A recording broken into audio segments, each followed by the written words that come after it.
दीपक, तेरा सवाल मिला। लोगों ने तुझसे पूछा है कि अयोध्या नगरी प्रथम कैसे। मैं तुझको इसका कारण बतलाना चाहता हूँ। 63 श्लोका पुरुष चरित्र में सबसे पहली नगरी विनीता नगरी, विनीता नगरी का ही दूसरा नाम अयोध्या है। बात ऐसी है, जैन परंपरा में लोक अलोक को लेकर के बिल्कुल अलग व्यवस्था है। पूर्ण प्रलय जैन परंपरा कभी भी नहीं मानते। बस्ती का कम होना, ज्यादा होना, कभी दुखों का बढ़ना, कभी सुखों का बढ़ना, ये कालक्रम से होता रहता है। कभी ह्रास तो कभी विकास, ये होता धोता रहता है। इसी क्रम में जैन परंपरा में काल के दो विभाग किए गए, उत्सर्पिणी काल और अवसर्पिणी काल। उत्सर्पिणी काल यानी कि विकास काल, अवसर्पिणी काल यानी कि ह्रास काल। ये एकदम पूर्ण विकास भी एकदम नहीं होता, ह्रास भी एकदम नहीं होता, क्रमशः होता है। इस कारण से काल चक्र के दो विभाग, उत्सर्पण काल और अवसर्पण काल। अवसर्पण काल के 6 विभाग और उत्सर्पण काल के भी 6 विभाग हैं। 6 विभागों में से अवसर्पणी काल वर्तमान काल में चल रहा है। वर्तमान काल में जो अवसर्पण काल है उसका तीसरा विभाग, जिसको कि हम तीसरा आरा कहते हैं, वो खत्म होने का समय आ रहा था। चौथा आरा प्रारंभ होने का समय आ रहा था। तीसरे आरे में परमात्मा श्री आदिनाथ स्वामी जी जब हुए तब युगलिक युग था। युगलिक युग का मतलब है कि उनकी जितनी भी जरूरतें होती हैं वो कल्प वृक्ष पूरी कर देते हैं। और कल्प वृक्षों के पास में वे जाकर के मांगते हैं, वे देवीय वृक्षों जैसे मनुष्यों की सभी मांगे पूरी कर देते हैं। उस समय व्यक्तियों की मांगे भी बहुत कम होती हैं, परंतु कालक्रम से ह्रास काल था, इस कारण से उनकी शक्ति देने की क्षमता भी कम होती जा रही थी। लोग पहले लड़ते नहीं थे। युगलिक लोग लगभग अकशाई निष्कशाई जैसे होते हैं। अब आपस में जरूरतें बढ़ने लगी, वृक्षों में दान देने की शक्ति कम होने लगी, आपस में लड़ाई झगड़ा होने लगा। लड़ाई झगड़ा लेकर के पहुंचे सभी जन कि हमारे में से तो सबसे ज्यादा बुद्धिमान ऋषभ कुमार है। ऋषभ कुमार के सामने अपन लोग अपनी बात रखते हैं। तो ऋषभ कुमार के पास में युगलिक लोग गए, अपना लड़ाई झगड़ा सब बतलाया। तो ऋषभ कुमार ने कहा कि भैया ऐसे समय पर तो एक राजा की जरूरत होती है।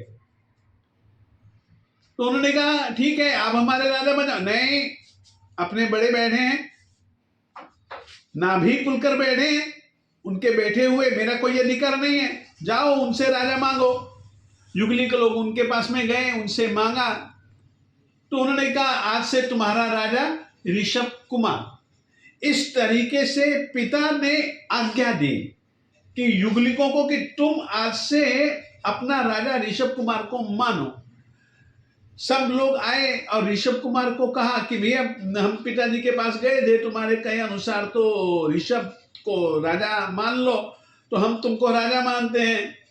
ऐसे नहीं होता है, राजा का अभिषेक करना पड़ता है। तो ठीक है, हम आपका अभिषेक कर देते हैं। और अभिषेक करने के लिए वे लोग तो युगलिक लोग तो गए तालाबों के पास, और जो कमलिनी थी, कमलिनी के पत्ते, कमलिनियों के पत्तों में पानी भरा लेकर के आ रहे थे। इस बीच इंद्र का सिंहासन डोला और इंद्र ने जाना कि राज्य व्यवस्था की शुरुआत करने का समय आ चुका है। इंद्र अपनी देवी शक्ति से, जैसे कि एक कमरे से कोई दूसरे कमरे में जाए, वैसे वह देवलोक से तुरंत इस भरत क्षेत्र में आया।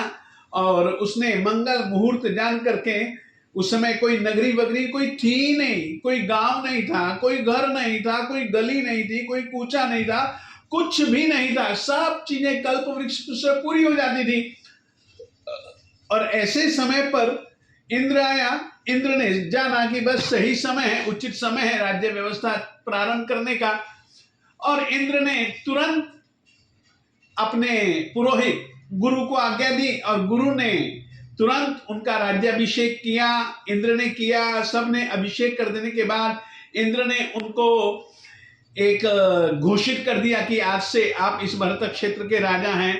और उस समय युगलिक लोग आते हैं और युगलिक लोगों ने देखा कि ये तो राजा साहब जी के सिर पर मुकुट है, गले में हार है, सब कुछ है, तो इनके ऊपर अभिषेक कैसे किया जा सकता है? तो चरण खुले थे, चरणों पर उन्होंने जल डाल दिया।